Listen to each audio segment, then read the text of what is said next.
श्री कौल की वैष्णवे नमः।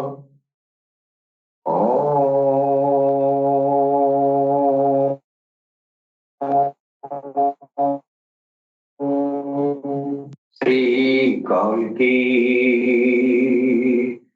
वैष्णवे नमः। ओम श्री कौल की वैष्णवे नमः। तेजोऽसि तेजो महिधे वीर्यमसि वीर्यमहिधे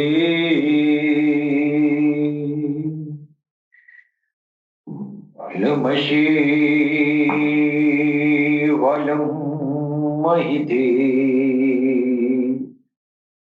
ओजोऽसि ओजो महिधे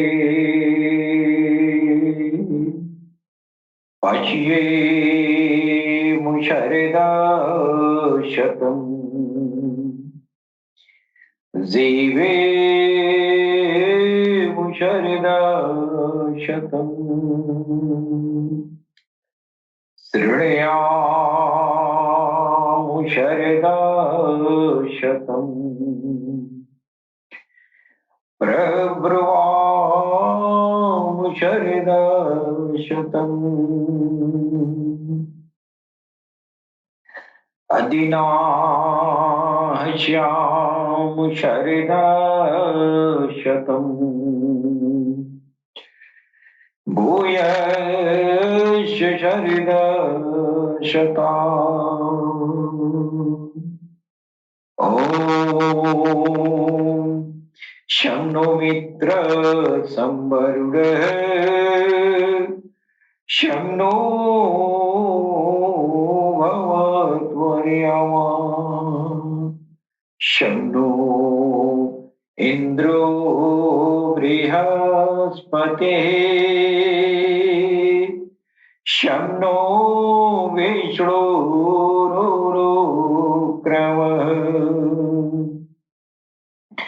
ॐ शान्ति शान्ति शान्तिः। ॐ पूर्णमदः पूर्णमिदं पूर्णात् पूर्णमुदच्यते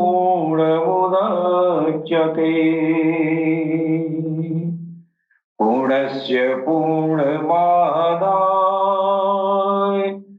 पूर्णमेवावशिष्यते।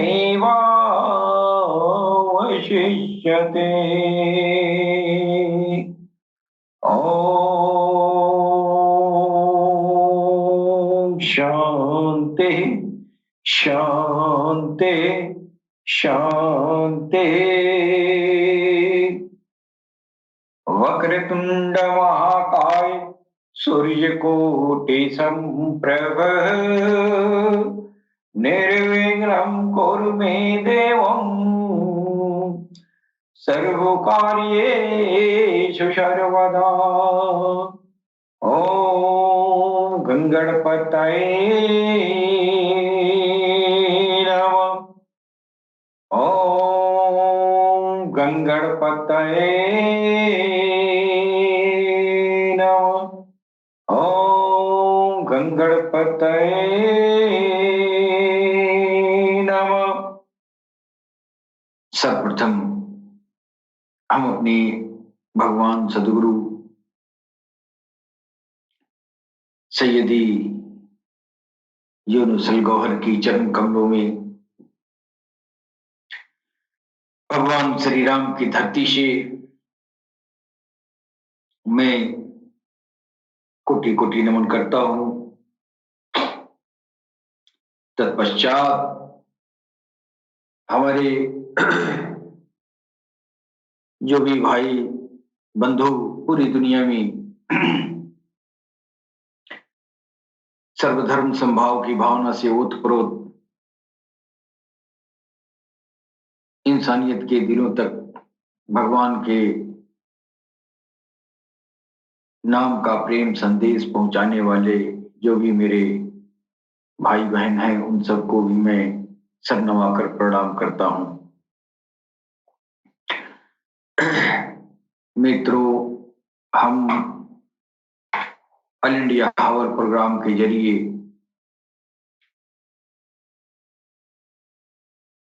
हम सारी इंसानियत के बीच सभी धर्मों के अंदर जो निहित अध्यात्म ज्ञान है, उस अध्यात्म ज्ञान को, उस धार्मिक ग्रंथों के जो अन्वेषणात्मक तथ्य हैं, उन तथ्यों के जरिए हम अध्यात्म ज्ञान का प्रचार प्रसार करते हैं।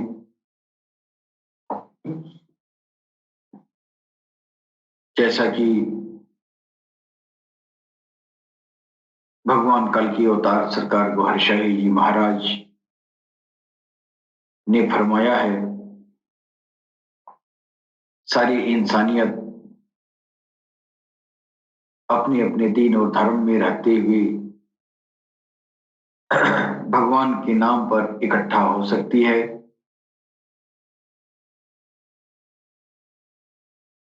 और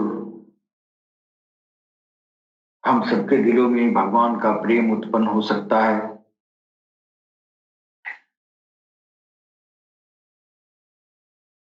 क्योंकि सारे धर्मों का ईश्वर एक ही है। जाहिर है कि दुनिया एक ही प्रभु को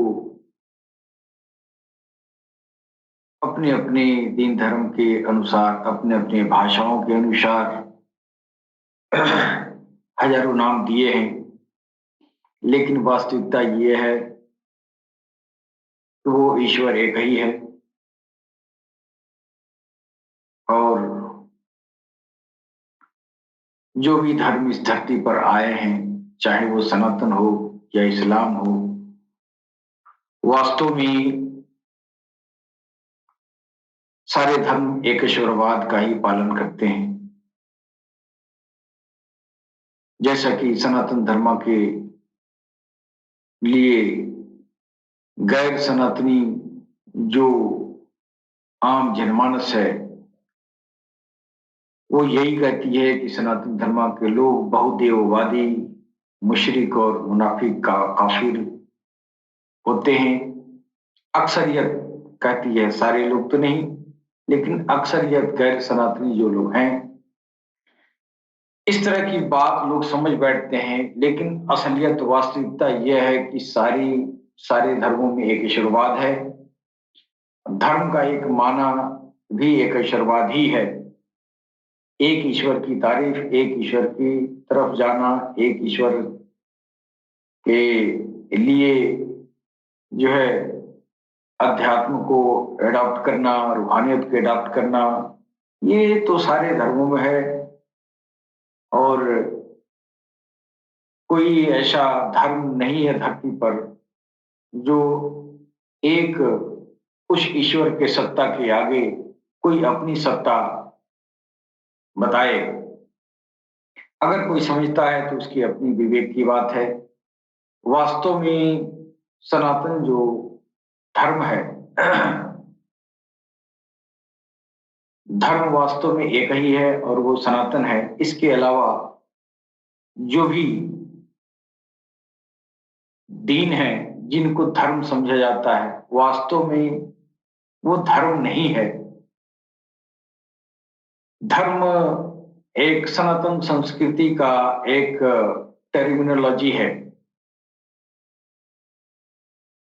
कभी कहीं धम्म कहा जाता है, कहीं धर्म कहा जाता है, लेकिन इसी चीज को जो है दीन समझ बैठते हैं दरअसल दीन दीन जो है वो चीज है जिसको ईश्वर की तरफ से पैगंबर के द्वारा जमीन पर उतारा जाता है, और उसके अंदर जो स्पिरिचुअलिटी है उसको धर्म कहते हैं। और धर्म एक ही होता है और वो होता है सनातन। तो सनातन के अलावा कोई धर्म नहीं है। और धर्म का वास्तविक मतलब स्पिरिचुअलिटी, रूहानियत, तसव्वुफ, इसके अलावा धर्म का कोई अर्थ नहीं होता है।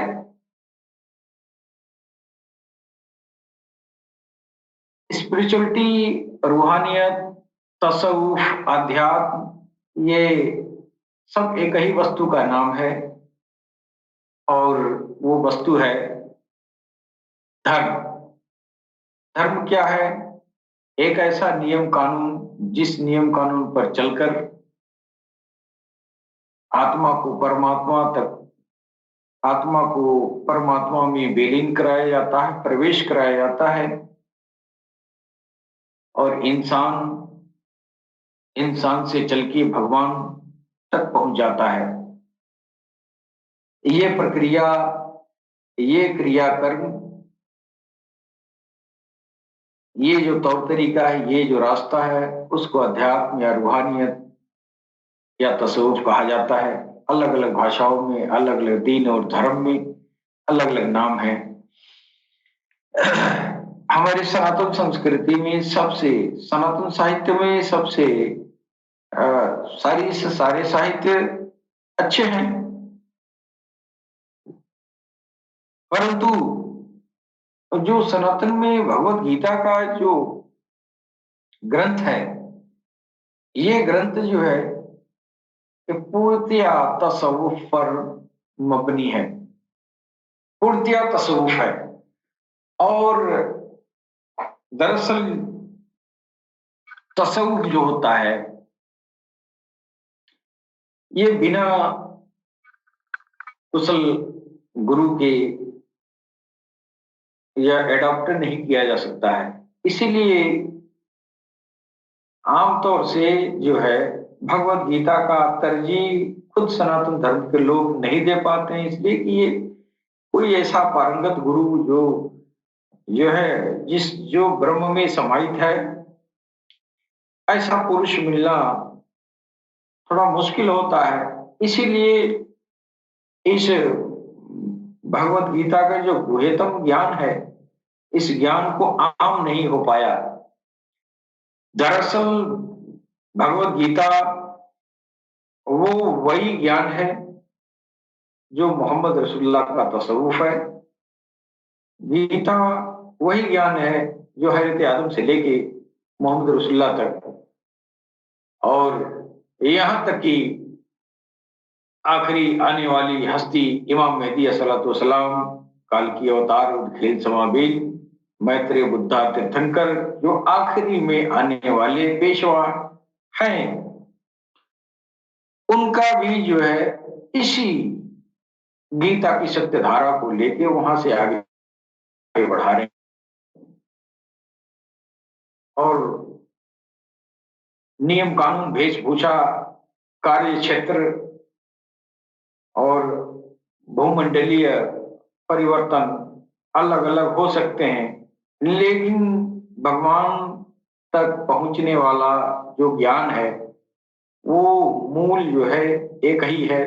वो एक ऐसी धारा है जो सनातन से चली, और आज इमाम मेहदी अलैहिस्सलाम ने भी इसी तालीम को, इसी ज्ञान को उन्होंने आगे बढ़ाया है।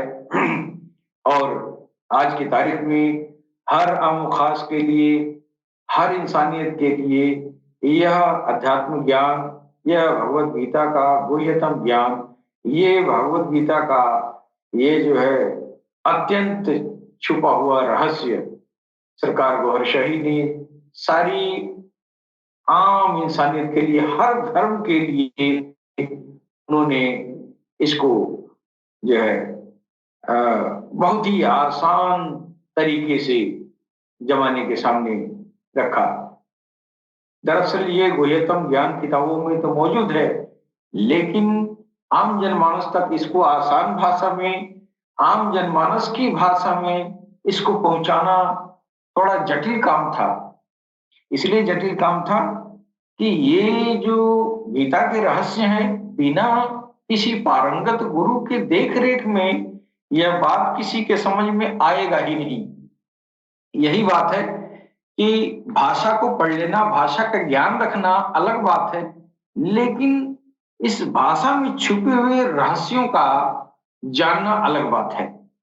तो भगवत गीता में जो बातें, जो रहस्य छिपे हुए हैं, वो अगर किसी के समझ में आ जाए तो मेरा ख्याल है कि वो कभी भी किसी भी धर्म के पेशवाओं से नफरत नहीं करेगा।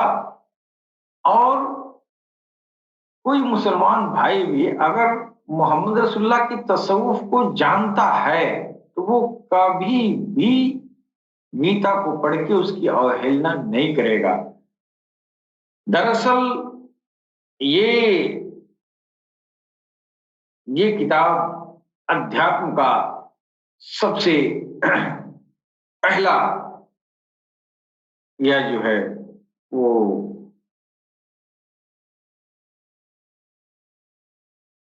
वो जो है दिव्य ज्ञान की वो किरण यहाँ से फूट रही है और धीरे धीरे सारे धर्मों में जाके इसका संचार भी हो रहा है।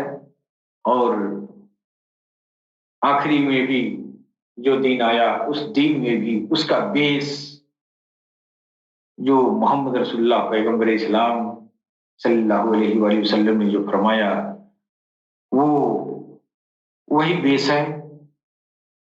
अपनी नफ्स को, अपने नावी आत्मा को सुधारना। और कुरान में भी जो बातें आई वो यही आई कि हम तेरे नफ्स के पीछे हैं, तो अपने नफ्स को सुधार, फिर इसके बाद तो हम हैं। तो इस तरह की बात जो है सारे धर्मों को, वही बात गीता की है। अब ये भगवान के रास्ते में, अध्यात्म राह में चलने वाले जो लोग हैं, इनको ये तरीका काम तो एक ही करते हैं, माने एक ही तरह का तौर तरीका है। इसलिए कि जैसा जिस्म, जैसा बनावट हिंदू का है वैसा ही बनावट मुसलमान का है। तो जाहिर है कि मुसलमान के अंदर जो यांत्रिक क्रियाएं होती होंगी वो हिंदू के अंदर भी होती होंगी। तो ये जो यौगिक क्रियाएं हैं, वो सारी यौगिक क्रियाएं लगभग यह जो है सब में समान है। इसलिए कि सब इंसान है तो सबके अंदर एक ही प्रकार की जो है संरचना होगी, अंदर की आध्यात्मिक संरचनाएं होंगी। तो लगभग लगभग क्या, वास्तव में सब कुछ जो है सभी दीन में जो मुख्य धारा है धर्म का, वो सबको एडॉप्ट करना पड़ता है, चाहे वो अनजान में ही करे लेकिन करता है। अगर धर्म को, इस्लाम में धर्म को धारण गौस और ख्वाजा नहीं किए होते तो आज गौस और ख्वाजा को हम लोग नहीं जान पाते। वो दीन में उन्होंने धर्म को एडॉप्ट किया, यानी दीन में तसव्वुफ को एडॉप्ट किया, फिर वो जो है दीन के ऐसे जानकार बने कि उनका मुकाबला कोई नहीं कर सकता है। तो ये चीजें जो है अलग अलग भाषाओं में उन्हीं कर्मों को, उन्हीं क्रियाकलापों को अलग अलग भाषाओं में अलग अलग तरह से समझा जाता है, अलग अलग तरह से बोला जाता है, लेकिन वास्तव में उसका मतलब वही होता है। जो भगवान के रास्ते में जो प्रयत्न किया जाता है चलने का अध्यात्म रास्ते में, उनका टर्मिनोलॉजी अलग अलग है। अध्यात्म पथ में महापुरुषों की सेवा में पत्र पुष्प अर्पित करते हैं, वे समर्पण के साथ महापुरुषों की सेवा में द्रव्य लगाते हैं। भगवान श्री कृष्ण कहते हैं, भक्ति भाव से पत्र पुष्प फल जल जो भी कुछ मुझे देता है वो मुझ तक पहुंचता है और उसका परम कल्याण सृजन करने वाला मैं ही होता हूं। यह भी यज्ञ है, हर आत्मा की सेवा करना, भूले हुए को आत्मा पथ पर लाना, यह द्रव्य यज्ञ है। क्योंकि प्राकृतिक संस्कारों को जलाने में समर्थ होता है। अब देखिए, इसमें जो है भगवत गीता में इसी तसव्वुफ की क्रिया को, आध्यात्मिक क्रिया को, जो जकूरियत की क्रिया है, जकूरियत, खसियत, खुशियत, तमाम तरह के राह तरीकत के जो है बाब होते हैं, भाग होते हैं, पाठ होते हैं, तो उसी तरह जो है काम वही है। और उधर जकूरियत कहा जाता है, यानी अल्लाह के नाम से अल्लाह का बार बार नाम का तकरार करना, बार बार अल्लाह के नाम का संकीर्तन करना। तो उसी तरह हमारे सनातन धर्म में वही बात जो है, इन क्रियाकलापों को यज्ञ कहा गया है। यानी तसव्वुफ ये भी है, तसव्वुफ वो भी है।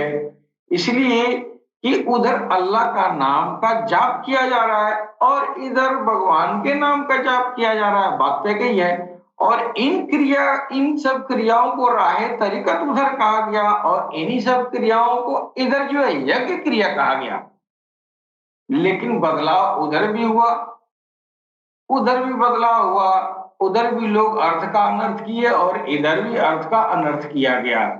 अब इधर यज्ञ का मतलब होता है कि प्राकृतिक प्रदत्त पदार्थों को जो है अग्नि में प्रज्वलित कर देना, अग्नि में जला देना, यह जो है इसको यज्ञ समझा गया है। दरअसल वो इसका शाब्दिक अर्थ लोगों ने दिया, लेकिन भगवान कहना चाहते ये यज्ञ नहीं है, ये यज्ञ जो है अंदर होता है। यानी अपने अंदर जो आसुरी आत्माएं हैं, उनका जो प्रभाव है, उनका जो आपके ऊपर जो उनका आधिपत्य जमा हुआ है, उस आधिपत्य को जो है खत्म करना। तो वो आधिपत्य किस कैसे है? वो आधिपत्य काम, क्रोध, लोभ, मोह, मद, मत्सर, अत्याचार, व्यभिचार जैसे वो विचार आपके जहन में आते हैं और इनको आपको भस्म करना होता है, इनको जलाना होता है। तो इधर दुनिया वाले ये समझे कि नहीं, लकड़ी का आग जला के उसमें जो है ये काले तिल को जला दे, घी को जला दें और ये जो है चंदन को जला दें। तो इन सब जलाने के पीछे जो वास्तव में माना मतलब है वो नहीं है कि ये जो है आग जला के और धुआं धुक्कुन करें। उसका वास्तविक अर्थ ये नहीं है। वास्तविक अर्थ अंदर आपके अंदर इस तरह के दुर्विचार को विचार आपके अंदर मानस पटल पर ये छुपे हुए हैं, इन सब चीजों को जलाना, भस्म करना होता है दरअसल। और ये आराधना क्रिया के जरिए होता है। ये आराधना क्रिया ही यज्ञ है, इसके अलावा और कोई यज्ञ नहीं है। ये यज्ञ क्रिया है। और इधर जो है मेरे मुसलमान भाइयों में भी क्या कहा गया? इधर कहा गया ये जकूरियत है, ये राह तरीकत है, ये जो है वो भगवान के, अल्लाह के नामों का संकीर्तन है। तो बुजुर्ग लोग क्या करते थे? तो ये भी यज्ञ है, वो भी यज्ञ है। यज्ञ दोनों तरफ हो रहा है। अब ये यज्ञ कितनी तरह का होता है, इस पर हम चर्चा करना चाहेंगे। एक होता है द्रव्य यज्ञ, द्रव्य यज्ञ, और एक होता है तपो यज्ञ, और एक योग यज्ञ होता है, और एक ज्ञान यज्ञ होता है। यानी जो आप आराधना कर रहे हैं उसके जो है चार टाइप के लोग, ये चार टाइप उसका हो गया। यानी आपने जो आराधना में अपने अंदर छुपी हुई जो शैतानी प्रवृत्तियां हैं, उनको आप भस्म कर रहे हैं आराधना साधना के जरिए। और वो तरीका जो है वो कई तरह का वो यज्ञ होता है। द्रव्य यज्ञ है, तपो यज्ञ है, योग यज्ञ है और ज्ञान यज्ञ है। हम इस पर चर्चा करना चाहेंगे, ये तपो यज्ञ क्या है। तो ये एक द्रव्य यज्ञ है जो आ, ये हमारे अंदर जो है तरह तरह की जो प्राकृतिक संस्कार हैं, उन संस्कारों को ये जो है जलाया जाता है और अपनी श्वासा के जरिए। तो इसको जो है हम द्रव्य यज्ञ कह सकते हैं। और यह जो है हर आत्मा की सेवा करना, भूले हुए को आत्मपथ पर लाना, ये भी जो है द्रव्य जग के अंदर आता है। इसी प्रकार कई पुरुष अपना तपोयज्ञ तपोयज्ञ करते हैं। तो तपोयज्ञ एक थोड़ी सी समझने की बात है कि तपोयज्ञ क्या होता है।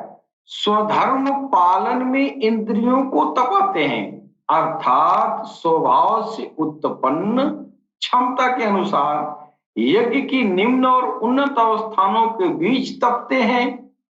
इसी पथ की अल्पज्ञता में पहली श्रेणी का जो साधक होता है उसको कहते हैं शूद्र, जिसको तसव्वुफ में कल्बे सनोवर कहा जाता है। यानी ऐसा साधक अभी वो प्रवेश कर रहा है, अभी उसको अंदर, उसको अध्यात्म में अभी उसको चलना है। तो उस समय अभी वो भोला भाला है, मासूम है। मासूम नहीं कहेंगे उसको, अरबी भाषा में उसका मासूम का अर्थ दूसरा हो जाएगा, लेकिन मेरा मतलब ये कि उसको शुद्ध बुद्ध नहीं है, गलत और सही में उसको ये नहीं है, उसको शूद्र कहा गया है, जिसको कल्बे सनोवर कहा गया है। बात वही है, रास्ता वही है, जो तसव्वुफ में जा रहा है वही इस यज्ञ क्रिया में जा रहा है। तो यज्ञ क्रिया में ऐसे ऐसे मनुष्य जो अभी ईश्वर के भजन में लगे नहीं है, ईश्वर की ज्योति उसके अंदर दाखिल नहीं है, वो भोला भाला है, उसके अंदर शुद्ध नहीं है, गलत और सही का उसको जो है पहचान नहीं है। और उधर कल्बे सनोरी कहा गया और इधर शूद्र कहा गया। दरअसल शूद्र वैश्य और क्षत्रिय का बड़ा मेरे वहां अर्थ का अनर्थ करके और बड़ी बड़ी नफरत का खेल खेला गया है। लेकिन वास्तव में भगवान कृष्ण ने जो शूद्र वैश्य और क्षत्रिय का जो विवरण बताया है, जो इसका अर्थ बताया है, जो इसका वर्णों को जो है बांटा है, वो इस आराधना क्रिया की स्टेज का है। दरअसल ये राह तसव्वुफ में, राह सुलूक में, ये आध्यात्मिक राह में, रूहानियत के राह में ये आपकी आध्यात्मिक उन्नति का एक स्तर है। उसको जो है वर्णों में बांटा गया है, शूद्र वैश्य क्षत्रिय ब्राह्मण। तो दरअसल ये कोई ये नहीं है, अब निजी स्वार्थ के हेतु इसको गीता के इस श्लोक को उठा के लोगों ने जो है अपने स्वार्थ के वशीभूत दुनिया में बहुत राजकाज किया है। खैर उससे हमको लेना देना नहीं है, हमको लेना देना है वास्तविकता से कि वास्तव में हम जो है कौन है और हमको क्या बनना चाहिए। तो मेरा मतलब तसव्वुफ में जो कल्बे सलीम है वो जो है आपका वैश्य के अंदर आता है। वैश्य यानी अब वो अध्यात्म के राह में वो चल दिया है और वो उसके अंदर वो भगवान का भजन शुरू हो गया है, उसको गुरु ऐसा मिल गया है। अब उसको धीरे धीरे सही और गलत में उसको फर्क महसूस करने लगा और उसके अंदर भगवान के नाम की ज्योति समा गई है और वो जो है वो उसके अंदर सुध बुध आ गई है और सही और गलत का उसके अंदर पता चल रहा है। अब ऐसी प्रवृत्ति अगर हो गई यानी उसके अंदर दैवी संपद की वृद्धि हो गई, अब वो सही और गलत का अंदाजा उसको लग गया, अब उसको पता चल गया कि ये काम गलत है और ये काम सही है। अब वो अवस्था उसकी जो हुई वो वैश्य की अवस्था हुई। ये दुनिया वाले कितना इसका अर्थ का अनर्थ करके कितना अनर्थ दुनिया में किए हैं और जो भी किए हैं अच्छा नहीं किए हैं, लेकिन वास्तव में भगवान कृष्ण का मतलब ये नहीं है जो जो इंसान से इंसान का बंटवारा करके नफरत करते हैं। दरअसल ये आपके संस्कारों का, आध्यात्मिक संस्कारों का, जो आपका अध्यात्म राह में, राह तरीकत में जो आपका स्टेजेस है, आपके विकास है, उसका जो है ये चरण है, इन विकास चरणों के नाम है शूद्र और ये जो है वैश्य, क्षत्रिय और ब्राह्मण। तो आप जो है ये वैश्य जब हो गए तो वैश्य में आपके अंदर जो अच्छे गुणों का संग्रह हो जाता है और क्षत्रिय जो है काम क्रोध के उन्मूलन द्वारा और ब्राह्मण ब्रह्म में प्रवेश की योग्यता के स्तर से इंद्रियों को तपाता है और ये उसका यज्ञ क्रिया है। सबको एक जैसा परिश्रम करना पड़ता है। वास्तव में यज्ञ एक ही है, अवस्था के अनुसार ऊंची नीची ये जो है श्रेणियों से गुजरती जाती है। यानी अगर ब्राह्मण हो गया तो वो शूद्र भी हो सकता है। यानी उसका आध्यात्मिक अवनति अगर होनी शुरू हो जाए तो ब्राह्मण से शूद्र भी हो सकता है, और आध्यात्मिक उन्नति अगर उसकी हो रही है तो वो जो है एक न एक दिन शूद्र ब्राह्मण बन सकता है। ये वो चीज नहीं है दुनिया में जो है इतनी माहौल उड़ाया गया है जाति धर्म का। साधु हमेशा जो है सच्चाई बात करता है, और उसके अंदर जो है जो वास्तव में साधु है, वास्तव में जो कृष्ण के बताए हुए रास्ते पर चलने वाला है, उसके अंदर वो दुनिया में जो जाहिर में जो अर्थ लगाया गया है, इस अनर्थ से ये साधु इससे बहुत दूर रहते हैं। इसलिए कि भगवान ने कहा कुछ और, समझा लोगों ने कुछ और। तो यज्ञ का आचरण करने का ये जो है ये तपो यज्ञ उसको कहा गया कि आप जो है विभिन्न प्रकार के आप अपने अंदर साधना आराधना द्वारा अपने अंदर दैवी संपद का ये जो है विकास किया, संग्रह किया, और क्षत्रिय काम क्रोध लोभ मोह को मार दिया और वो क्षत्रिय हो गया, और जो ब्रह्म को पा लिया, ब्रह्म में प्रवेश कर गया, ब्राह्मण हो गया। तो ये क्रिया ये तपो यज्ञ कहलाती है। अब एक यज्ञ का एक आराधना का एक और तरीका है। ये अनेक पुरुष योग यज्ञ का आयोजन करते हैं, उसका आचरण करते हैं। ये भी एक तसव्वुफ का एक जकूरियत का ये भी एक चरण है। प्रकृति में भटकती हुई आत्मा का प्रकृति से परे परमात्मा से मिलन का नाम योग है। सामान्यतः दो वस्तुओं का मिलन योग कहलाता है। कागज से कलम मिल गया, थाली और मेज मिल गए, तो क्या ये योग हो गया? नहीं, ये तो पंचभूतों से निर्मित पदार्थ हैं और एक ही हैं। ये दो कहाँ है? ये पंचभूतों से निर्मित हैं और ये एक ही चीज है। दो प्रकृतियां और पुरुष हैं, यानी प्रकृति और ये आत्मा। प्रकृति में स्थित आत्मा अपने ही शाश्वत रूप परमात्मा में प्रवेश पा जाता है तो प्रकृति पुरुष में विलीन हो जाती है। यही योग है। अतः अनेक पुरुष इस मिलन में सहायक शम दम इत्यादि नियमों का भली प्रकार आचरण करते हैं। योग यज्ञ करने वाले तथा अहिंसा तीक्ष्ण व्रत, ये व्रतों का तीक्ष्ण व्रतों से युक्त यत्नशील पुरुष जो है स्वयं का अध्ययन, स्वरूप का अध्ययन करने वाले या ज्ञान यज्ञ के करने वाले यानी करता है। सम दम इत्यादि नियमों का भली भांति आचरण करते हैं। कुछ ऐसे पुरुष होते हैं इनको जो है ये ज्ञान है, जो अपने विवेक के ऊपर है, अपने विवेक से जो यम नियम आसन प्राणायाम प्रत्याहार आदि आदि ध्यान समाधि को ये जो है इसको स्वाध्याय करके करते हैं। तो इसके ऐसे लोगों को या ऐसे लोगों का जो आराधना है उसको ज्ञान यज्ञ कहते हैं। यानी तसव्वुफ का वो भाग जो इंसान खुद ब खुद उन किताबों को ग्रंथों को पढ़ के और उसका अनुकरण करने की कोशिश करता है। और ये जो है यम नियम शम दम का जो ये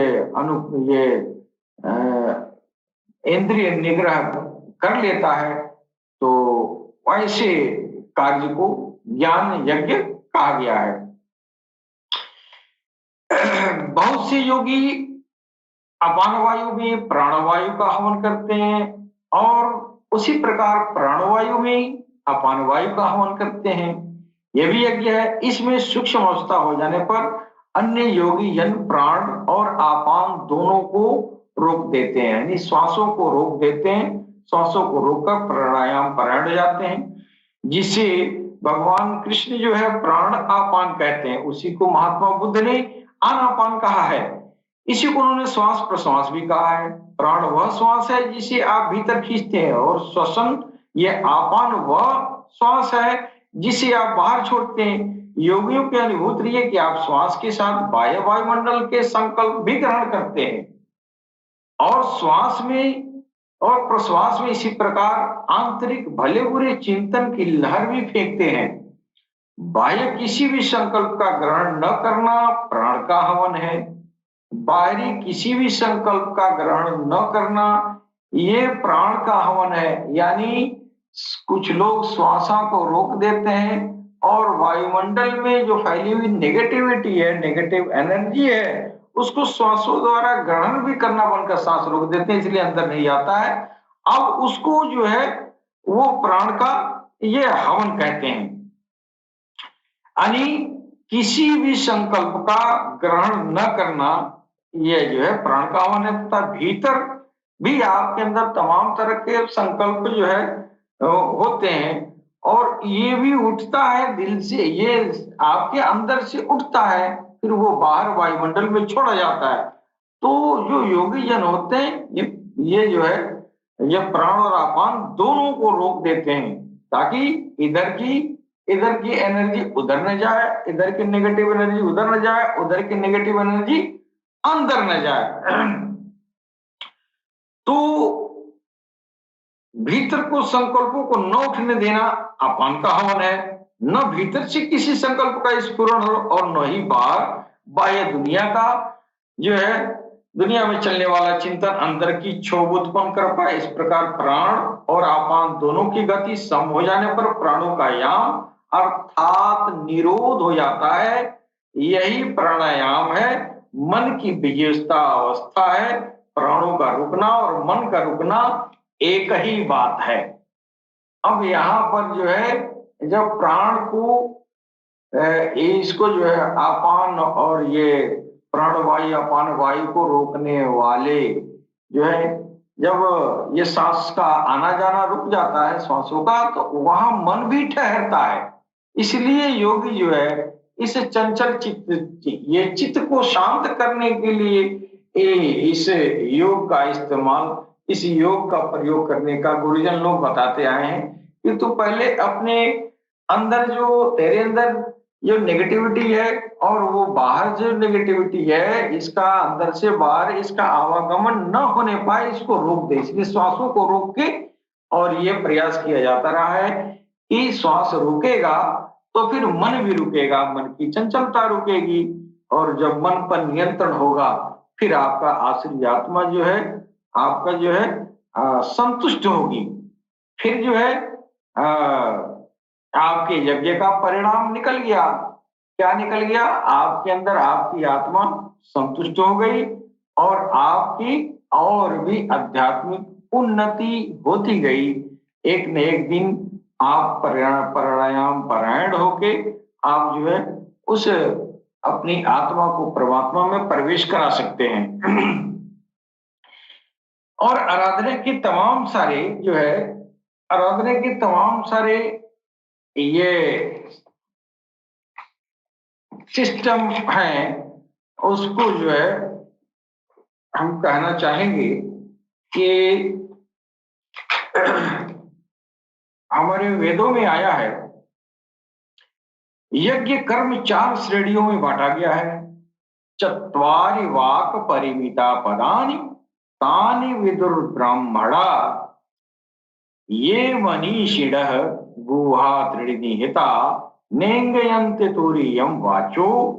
यानी ऋग्वेद मंडल 1 और सूक्त नंबर 164 में और श्लोक नंबर 45 में जो योग का ये यज्ञ का जो तरीका बताया गया, कितने तरह का होते हैं, इसमें 4 तरह का बताया गया है। यानी गुहा त्रिनिहता नेंगयन्ति तुरीयम वायो मनुष्या वदन्ति। अर्थात विद्वानों का कथन है कि मनुष्य के वाणी के 4 रूप हैं। 3 वाणियां प्रकट नहीं होती हैं। सभी मनुष्य चौथे वाणी से ही जो है उसी का प्रयोग करते हैं। भगवान का एक नाम, एक ही नाम 4 श्रेणियों में, ये जो 4 श्रेणियों के वाणियों से जाप किया जाता है। यानी इंसान का जो वाणी होता है 4 तरह का होता है। वैखरी, मध्यमा, पश्यन्ती और ये परा। तो ये जो है वैखरी होता है ऐसा जाप जिससे बहुत दूर के लोग भी सुन सकते हैं। एक मध्यमा जाप होती है, तो वो भगवान का नाम लेगा, जिक्र करेगा, तो वो जो है बगल वाला बहुत मुश्किल से सुन पाता है या नहीं भी सुन पाएगा, सिर्फ साधक ही सुनता है। इसके अलावा पश्यन्ती एक जिक्र होता है, सिमरन होता है, यज्ञ होता है, जिसके जरिए उसमें सिर्फ जो है वो उस भक्त को भी पता नहीं चलता है कि हमारे अंदर जो है भजन हो रही है कि नहीं हो रही है। उसका जो है दिल जो है भगवान के भजन में लग चुका होता है और वो आराम से सोया रहता है, बैठा रहता है और उसकी भजन का जो यज्ञ क्रिया है वो निरंतर अनवरत चलती रहती है और एक न एक दिन परमात्मा में प्रवेश कर जाती है। जब प्रवेश कर जाती है तो उस समय जो है ये आपका यज्ञ वो ये व्यक्त नहीं किया सकता है, उसको परा कहते हैं। यानी वो परावाणी में हो गया, वो ईश्वर में समाहित हो गया। ऐसी स्थिति को यानी 4 तरह के वेदों में बताया गया, वैखरी, मध्यमा, पश्यन्ती और परा। तो इन माध्यम से जो है या इंसान जो है यज्ञ करता रहा है, यानी अध्यात्म में आराधना साधना और ये जो है जिक्र फिक्र करता रहा है। तो ये कई तरीका सारी दुनिया में बताई गई है और हर इंसान अपने अपने दीन धर्म में रहते हुए भगवान का वो नाम भगे, भले वो यज्ञ करे या जहूरियत करे, बात वही है। सबको करना चाहिए, सबको आत्मा को, सब अपनी अपनी आत्मा को भगवान तक मिलाने का प्रयास करना चाहिए। यानी हर इंसान को अध्यात्म एडॉप्ट करना चाहिए। इसके साथ ही हम अपनी वाणी पर विराम देते हैं। सलाम, नमस्ते, सत श्री अकाल, बहुत शुक्रिया।